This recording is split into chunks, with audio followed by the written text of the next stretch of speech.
21 कोटीच्या निधीतून जयसिंगपूरमधील अंतर्गत रस्त्याच्या कामांना प्रारंभ. जयसिंगपूर शहरातील अंतर्गत रस्त्याच्या दुरुस्ती व मजबूतीकरणासाठी 21 कोटी रुपयांच्या निधीतून रस्ते विकास कामांचा शुभारंभ करण्यात आला.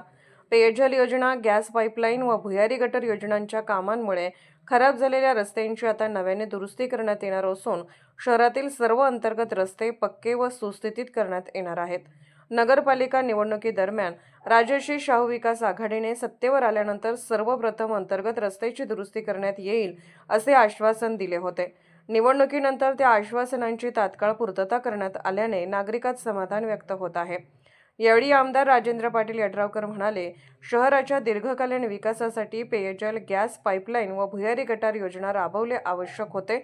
या कामासंदर्भात रस्त्याची तोडफोड अपरिहार्य होती, मात्र काहींनी याच मुद्द्यावरून जनतेची दिशाभूल करण्याचा प्रयत्न केला. तरीही विकासाभिमुख जनतेने राजर्षी शाहू विकास आघाडीवर विश्वास टाकत भरघोस कौल दिला. आवश्यक मूलभूत सुविधा पूर्ण केल्यानंतर आता रस्त्याची कामे हाती घेण्यात आली असून येत्या काही महिन्यात शहरातील सर्व अंतर्गत रस्ते पूर्ण होतील. कामाच्या गुणवत्तेवर व वेळेवर पूर्ततेवर कोणतीही तडजोड केली जाणार नसल्याचेही त्यांनी स्पष्ट केले.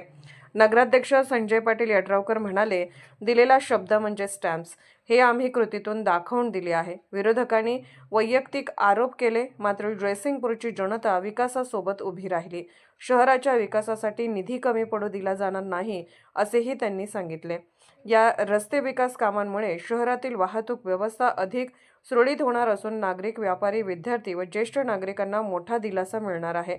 यावेळी नूतन नगरसेवक व पदाधिकारी मोठ्या संख्येने उपस्थित होते. Bureau report, SR news 24, Jaysingpur.